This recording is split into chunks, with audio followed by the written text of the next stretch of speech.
Salut tout le monde, c'est Amé et David de Otaku Manga Lounge. Alors comme toutes les semaines, on est là pour vous présenter toutes les sorties manga au Québec. Quelques petites sorties très sympathiques.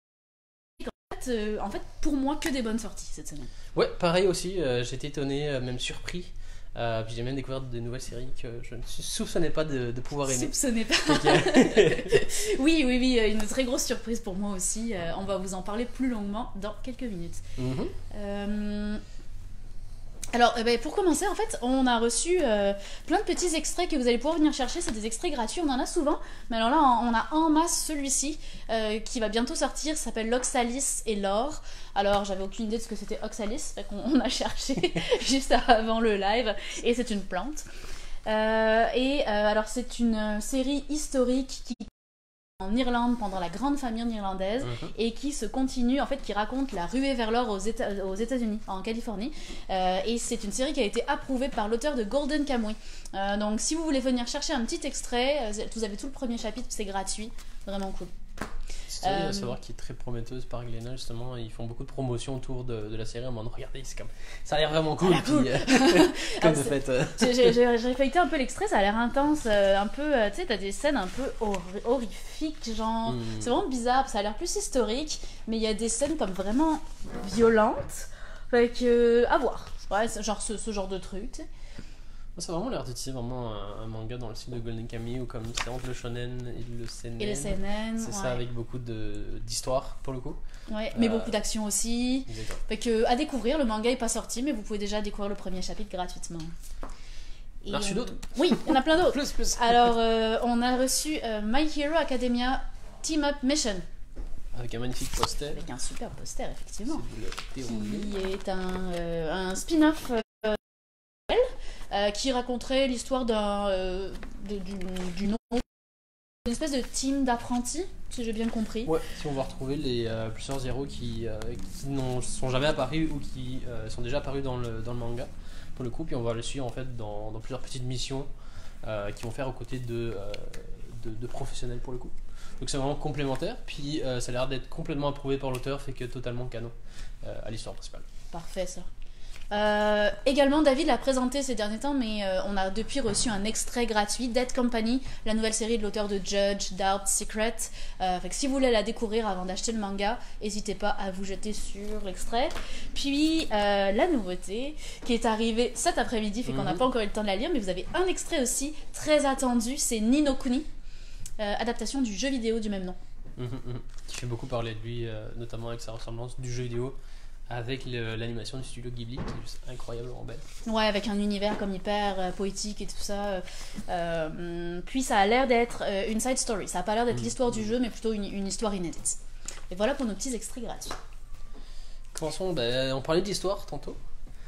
Et on peut parler de ces deux-là, on va les montrer. Donc c'est une nouvelle collection Nobinomi. Fait qu'il va y en avoir plusieurs. Fait que là on a reçu Napoléon et Cléopâtre. Je vais te les montrer si tu veux. À savoir qu'il va y en avoir plusieurs. Je pense qu'il est mis dedans. Ah, ils ont fait la liste? Ouais, il va y avoir Jeanne d'Arc, Marie-Antoinette, Mozart et Van Gogh entre autres. Papier. C'est que ça, c'est de biographie en fait sur tel ou tel personnage qui a marqué l'histoire, ne serait-ce qu'au point de vue historique ou au point de vue au niveau de l'art et tout ça. Et pour le transcrire en un tome, du moins pour ces deux-là, toute l'histoire ou en général. L'histoire, les événements importants de Napoléon et de Cléopâtre, donc en passant par toute sa carrière militaire depuis qu'il est enfant, jusqu'au au moment où il va prendre le pouvoir, il va devenir empereur, il va installer j'ai oublié le mot. Il va instaurer le code de la route, le code non, civil. Il va devenir empereur, puis il va instaurer pas une république, mais une monarchie. Pas une monarchie non plus. Bref, un régime. Mais une république pour le coup, non, c'est ça, je pense que c'est ça. Non, c'était un empereur. Non, bref. Petite lacune. Mais tout est expliqué dans le livre jusqu'au moment où il va prendre le pouvoir, jusqu'au moment où il va aller en Russie. Il va arriver dans la capitale russe finalement. Et quand les Russes l'ont un peu berné, et puis ils ont un peu joué au chat et à la souris. Puis qui a causé des grosses pertes, notamment lors du voyage aller et du voyage retour. Très cool. Fait que vraiment la vie de ces deux personnages, donc là je vous montrais Napoléon, Cléopâtre est mieux dessiné je trouve que Napoléon. C'est-tu le même auteur? On sait pas hein. L'auteur est pas très mis... Non, les auteurs sont pas mis en avant, ce qui est un peu dommage. Cléopâtre est très bien dessinée, même chose, on suit la vie de Cléopâtre depuis sa jeunesse de princesse gâtée. Par son papa, le roi Ptolémée. Et ensuite, son accession au trône d'Égypte. Et puis, tout ce qu'elle a fait pour son pays. Puis aussi, ses amants très connus, Jules César, puis Marc-Antoine. Et jusqu'à son suicide, parce que je ne savais pas, mais... Cléopâtre s'est suicidée en se faisant mordre par un serpent venimeux. Intentionnellement. Fait que j'ai appris plein de trucs très très cool. Alors Geneviève demandait est-ce que c'est adapté pour les enfants? Oui, bah c'est justement fait. C'est Nobinobi qui est très réputé pour faire des mangas pour les plus jeunes. Donc c'est vraiment fait pour sensibiliser les plus jeunes à l'histoire, justement, faire découvrir cet intérêt qui peut être très très cool. Puis notamment à la fin, chacun des volumes, du moins ces deux-là, il y a des petits textes en fait qui retranscrivent. Qui racontent, qui narrent en fait vraiment l'impact qu'ils ont eu, comment est-ce qu'ils ont été aperçus, même au niveau du visuel, de quoi ils ressemblaient. On est parlé d'Alexandre le Grand justement, à quoi il ressemblait, pas de Ptolémée, de Ptolémée pour le coup, qui apparaît le frère de Cléopâtre. Puis une ligne du temps répartie sur plusieurs pages de la naissance de Cléopâtre qui retrace tout ce qu'on connaît de ce grand nom finalement. Même chose pour Napoléon. Fait que voilà, il y a vraiment plein d'explications historiques à la fin, mais tout le contenu des deux mangas est très très historique. C'est pas romancé, mais c'est vraiment accessible à tous parce que c'est hyper vulgarisé, hyper bien expliqué, détaillé, et en même temps, il y a beaucoup d'informations. Donc moi j'ai trouvé ça super intéressant. Moi j'ai trippé comme pas possible. C'est la première fois que ça arrive sur un truc d'histoire en manga. Ah ouais. Hein. J'ai vraiment aimé, et puis. Là, j'ai envie de me replonger dans le livre que j'ai sur Cléopâtre à la maison. Fait que... Oh. Fait que c'était Cléopâtre et Napoléon, la vie de ces deux grands personnages par les éditions Nobinobi. Puis vous en avez d'autres qui s'en viennent bientôt. Ou pas bientôt d'ailleurs, j'en sais rien. On espère. Un jour. On espère. Peut-être sur celui-ci, qui est une parodie. Vu qu'on a reçu, c'est Super Nintendo Bros. Qui est une parodie écrite par un Français, pour le coup. Qui va reprendre l'univers de pas juste de Mario, mais vraiment de Nintendo, avec le Sonic qui a été racheté, avec Zelda, tout sous forme de comédie, soit assez grotesque, soit vraiment premier degré, et que c'est pas forcément à mettre dans toutes les mains. Non, c'est quand même plutôt pour adultes. Ouais. Fait que c'est vraiment un humour assez décalé. Et c'est vraiment des petits gags page par page, là, pas plus qu'une page. C'est hyper rapide. Mais alors moi j'avais vraiment envie de ne pas aimer ce livre. Je me disais non, ça doit être nul. Puis et plus j'étais juste morte de rire. On avait déjà eu une mauvaise expérience avec une parodie sur Pokémon qui était très intense. Je pensais à ça, à Pokéstrip, puis j'étais comme non, no way que ça commence. Puis non, c'est vraiment bon. Alors vous attendez pas à de l'humour dans toute finesse, pas de deuxième ou de troisième degré. C'est comme disait David, c'est du premier degré, c'est bien grotesque, mais c'est vraiment bon. Beaucoup de références à la pop culture aussi. J'ai vu quelques petites références, Seigneur des Anneaux, à Hub de Disney, Star Wars aussi. Oui, il y a plein de références. Fait que si vous avez entre 20 et 40 ans et que vous êtes un geek, vous allez forcément aimer ça. C'est l'occasion de rire un peu. Donc Super Nintendo Bros. Terrible. Et d'ailleurs Bros qui veut pas dire grand chose en français de France, non, mais qui ici forme un jeu de mots quand même pas pire, je trouve. Non. Et on continue. On continue dans l'humour ? Oui, bien sûr. Alors, on continue dans l'humour avec un autre truc quand même vraiment super original. Ça s'appelle Guide de survie dans la jungle. C'est fait par un auteur chinois, c'est un manhwa. Ça se lit donc dans le sens occidental. Puis, en fait, c'est un mini-livre de gags, mais pour adultes. C'est une histoire complète. Et en fait, c'est l'histoire d'un monstre... On dirait un slime, genre on ne sait pas trop ce que c'est. Bref, c'est un monstre qui va trouver un livre échappé par un randonneur dans la jungle et qui va essayer de suivre tous les conseils qu'il y a dans ce livre pour survivre dans la jungle. Mais c'est pas du tout adapté au monstre. Et qu'il va faire avec, il va je sais pas, fabriquer des lunettes avec des trucs qu'il trouve, puis, ou une lampe pour lire son livre parce qu'il fait nuit. Et la particularité, c'est qu'il n'y a aucun texte. Honnêtement, je me suis vraiment éclatée aussi. J'ai trippé là-dessus. Ça se lit en 5 minutes, montre en main. Ouais, c'est super vite. Ouais, vraiment. Je pense que je vous ai montré quelques images, je vous ai montré à peu près tout le livre, ou presque. Mais non, vraiment, c'est un régal, quoi. C'est comme ça m'a fait penser à Gone avec ce côté où c'est tellement bien fait, tellement expressif que on comprend tout ce qui se passe sans avoir besoin qu'il y ait des textes. Et que si vous n'avez pas envie de lire, puis ou pas vous prendre la tête. Exact. C'est vraiment léger. Guide de survie dans la jungle. Et on continue avec. Choisis. Celui-ci. Goodbye My Rose Garden, qui est original en fait, un Yuri de chez Comico. On pourrait, en fait, le suspense du fait que c'est un Yuri est gardé pendant très longtemps pendant le premier volume. On voit évidemment deux filles sur le cover, mais ça veut absolument rien dire, on s'entend. Puis toute la relation va s'installer. Ça se passe dans l'Angleterre victorienne. Les designs sont absolument magnifiques. Je vais vous montrer ça, c'est juste complètement malade. Et en fait, ce qui se passe, c'est qu'à l'époque, en Angleterre, l'homosexualité était interdite, illégale, c'était même passible de peine d'emprisonnement. Et donc, notre héroïne est une jeune fille qui va se mettre au service d'une riche noble. Elle va devenir un petit peu sa bonne, sa femme de chambre, on va dire. Et puis la relation va s'instaurer entre les deux, mais c'est très délicat la manière dont c'est fait. C'est vraiment c'est assez lent aussi comme rythme, mais on se demande toujours, si on sait pas que c'est un Yuri, on se demande toujours où est-ce que ça veut s'en venir. Et que vraiment bien fait, j'ai vraiment aimé ça. C'est vraiment accessible tout public. Si vous voulez découvrir le Yuri mais de façon vraiment soft, je vous le conseille. Et puis encore une fois, les graphismes sont magnifiques. Ça m'a beaucoup fait penser à Emma, de l'auteur de Bright Stories, pour le coup, qui se passe plus ou moins dans la même époque. Oui, le même setting, mais avec ce côté, la relation domestique et maître, mais dans Emma, évidemment, il n'y avait pas le côté romantique. Mais voilà, fait que c'est ce genre de graphisme que vous allez retrouver dans le manga qui est complètement malade.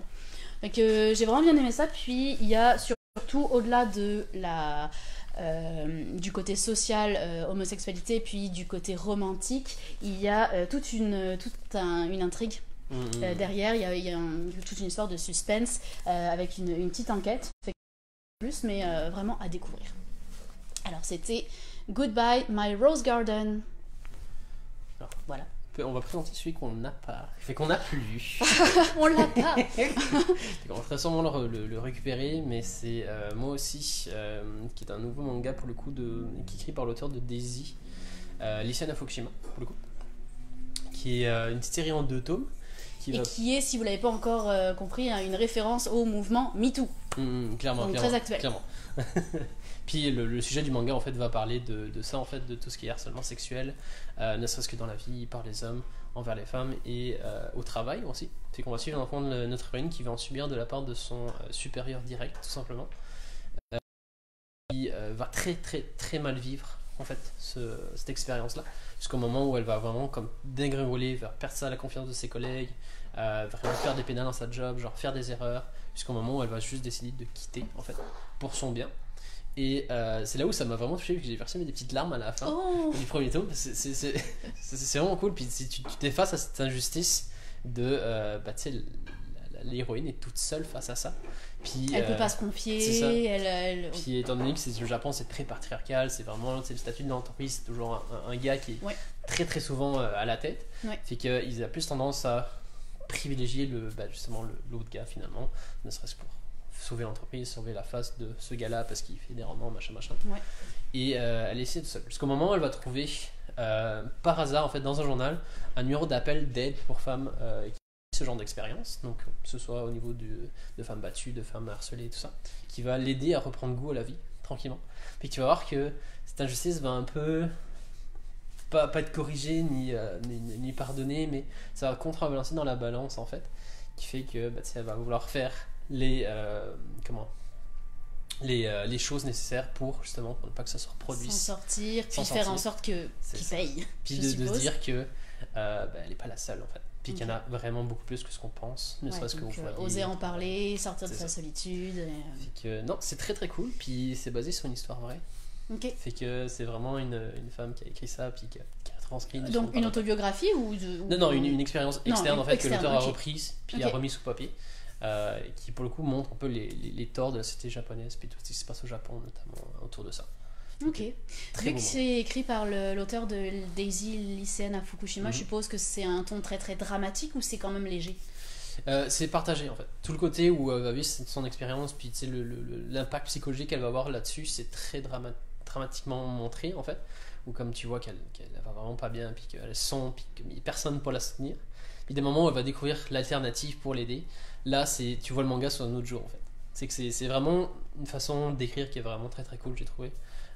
Puis pour le coup, j'ai pas lu Daisy, j'ai pas eu l'occasion, mais ça me donne envie de me pencher sur ce que l'auteur fait. Franchement, j'ai vraiment mis le premier tome, fait que j'attends le deuxième avec Ok, impatience. très cool. Puis ça va être une série courte si je me rappelle bien. 2 tomes. Voilà. Le Donc total. malheureusement on n'a pas pu vous montrer de visuel parce qu'il est parti très très vite, on a tout vendu, mais il va y en avoir pour tout le monde quand ça va revenir. Ça va revenir, c'est sûr.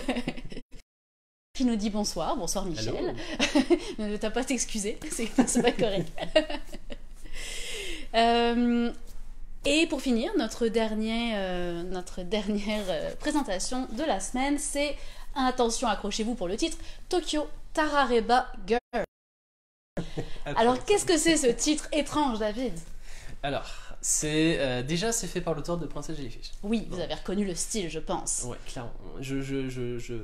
L'auteur pour moi est haut dans mon estime. Oh oui, complètement. J'adore ce qu'elle fait. Ne serait-ce que parce que Urasawa, dans son Manben, son émission sur le manga, son premier épisode c'était sur elle. Fait que s'il l'a choisi, c'est que c'est pas pour rien. Il y a une raison. Mais pour le coup, ça elle revient avec une nouvelle série qui lui a été inspirée par la venue des JO en fait, de ces derniers. Bon, bah, tout bad, ils ont été reportés. Mais pour le coup, elle est venue avec cette idée-là où on va suivre une héroïne, puis 2 autres personnages secondaires qui vont être ses amis, donc en parallèle, où on va se rendre compte que la demoiselle arrive vers vers la fin de la trentaine, donc elle arrive 33, 34, et elle est un peu de nulle part dans sa vie. C'est qu'elle se rend compte très très vite en fait que elle aimerait que ça change en fait, que elle aimerait ça se trouver un mari avec qui construire quelque chose, fonder une famille peut-être. Niveau emploi, tout va bien, elle est indépendante, scénariste indépendante à son compte. Et il s'avère que on va suivre en fait tous les déboires, tous les échecs, puis toutes les expériences amoureuses, qu'elles soient bonnes ou mauvaises, qu'elle va vivre à ce moment-là en fait. Le moment où elle se lance sur l'ultimatum, bon écoute, d'ici l'année prochaine, il faut que je me sois casé quoi, tout simplement. Et c'est Complètement hilarant. c'est clairement un josei, littéralement, carrément. C'est un josei. Il y a moins ce côté très romantique derrière. Le fait que l'héroïne est à la trentaine déjà, elle est vraiment plus posée, plus mature au niveau de sa réflexion. Voilà le genre de scène que vous pouvez retrouver. Oui, elle pourrait l'être, mais finalement... Mais très très cool, puis tu sais, il y a vraiment une complicité entre les 3 amis pour le coup, notamment juste le fait qu'elles ont un code pour un code d'alerte en fait, dépendamment de la situation. Donc tu as 4 niveaux, ou comme le deuxième c'est l'histoire pour chialer sur son boss ou quoi que ce soit. Un job. Le code alerte 4 c'est pour une histoire de cœur, puis le code 1 c'est juste pour jaser. Fait que là elle envoie urgence 4, j'ai vraiment besoin de parler du gars sur qui j'avais des vues, puis ça se passe vraiment pas bien. Puis ça fait qu'elle va un peu s'apitoyer sur sa vie, puis elle va rencontrer le gars qu'on voit sur le dos de la couverture, qui est un jeune garçon de 19 ans il me semble, qui est très mature pour son âge, puis qui s'avère être un modèle, qui va un peu lui dire un peu ses 4 vérités en face, puis essayer de la remettre un peu, bon écoute, sur le droit chemin, sans lui, bon écoute, c'est un peu débile ce que tu fais, arrête de t'apitoyer, t'as 30 ans, j'ai grandi, tu sais. Qui fait qu'il y a une relation, début haineuse, qui va se mettre entre eux, puis petit à petit ils vont commencer à se connaître. Il va y avoir quelque chose de plus gros qui va se conclure même au niveau professionnel, qui est très très très très cool. Ce que j'ai aimé, c'est que clairement ça vise un public de jeunes femmes célibataires de la trentaine, mais en fait c'est comme tout le monde peut aimer ça. Ouais, même si t'es en couple depuis 20 ans, tu vas trouver ça juste hilarant. Même si t'es un gars en couple, tu vas aimer ça. C'est tellement bien fait. Il y a beaucoup de métaphores, genre le sol s'écroule sous ses pieds quand le gars lui annonce qu'il finalement il est amoureux de quelqu'un d'autre, ou elle se fait complètement frapper par la foudre, l'immeuble vole en éclats, c'est n'importe quoi. Les expressions, les sentiments, les émotions sont exagérés au bout. Puis j'aime bien parce que elle métamorphose, sa conscience prend l'apparence Des œufs de morue, puis du ça. tofu ou je sais plus quoi, qui sont dessinés en chibi. C'est C'est quand même adorable n'importe quoi. qu'elle se fait juger par de la bouffe en fait. C'est juste hilarant. Michel, il nous dit, on dirait un épisode de Sex and the City. Oui, clairement. C'est clairement le même genre de truc, mais c'est vraiment poussé à l'extrême et avec cette touche japonaise qu'on retrouve pas dans les séries américaines. Fait non, vraiment une totale réussite. Ouais. C'est cool parce qu'elle fait beaucoup parler d'elle ces derniers temps. Oui. Notamment, elle a recommencé une nouvelle série. Elle a écrit justement Très Portrait qui est arrivé dans la même semaine, qui est un manga en 5 tomes, il me semble, autobiographique. Donc depuis son adolescence, on peut dire ça, jusqu'à sa carrière, en fait, son début de carrière. Puis quelles sont les personnes qui l'ont inspiré, qui l'ont un peu forcé à lui mettre des bâtons. À lui donner des coups de bâton justement pour dire bon écoute vas-y go, arrête d'hésiter, arrête de procrastiner, puis donne-toi à fond. Qui est cool, je trouve, parce que ça fait ressortir, ça fait un peu tâche sur l'idée qu'on a de la société japonaise, puis le fait c'est vraiment comme ok c'est travail. C'est comme je vois que l'auteur comme était nulle part dans la vie, elle était comme n'importe quel jeune en fait, elle savait pas ce qu'elle voulait vraiment faire, elle a découvert ce qu'elle voulait faire, puis finalement elle n'était pas si motivée que ça. Puis au lieu d'étudier, elle trouve des méthodes pour retenir des probabilités sur un QCM de savoir quelle réponse va tomber. Fait que c'est hallucinant. Puis finalement, il s'avère que ça marche en fait. Puis t'es comme. Parce qu'elle est smart quand même. Fait que c'est pas si fou que ça, tu sais. Puis non, très très cool. C'est quand même cool un manga autobiographique écrit par une auteure de ce talent et de cette renommée, parce qu'elle est hyper connue au Japon, pour montrer aux gens que même si t'as des rêves qui sont pas forcément comme accepté par la société, c'est vraiment important que tu t'accroches, puis si tu t'accroches, tu vas réussir. Donc très très cool aussi. Il avait déjà été présenté la semaine dernière, mais on profite d'un petit rappel. Fait que les deux séries qu'on a présentées, c'est les deux dernières nouvelles séries de Akiko Higashimura, qui est l'auteur de Princess Jellyfish, donc Trait pour Trait, qui est son autobiographie, et Tokyo Tarareba Girls, qui est l'autobiographie de ses amis finalement. La biographie de c'est ses justement amis. on peut rebondir, c'est comme ça à la fin c'est écrit comme quoi elle se base sans scrupule en fait sur les histoires de cœur de ses amis trentenaires et quadragénaires. J'ai juste changé non, c'est correct. Puis elle s'assume avec ça parce que c'est brillant. brillant. Et ben c'est pas mal tout.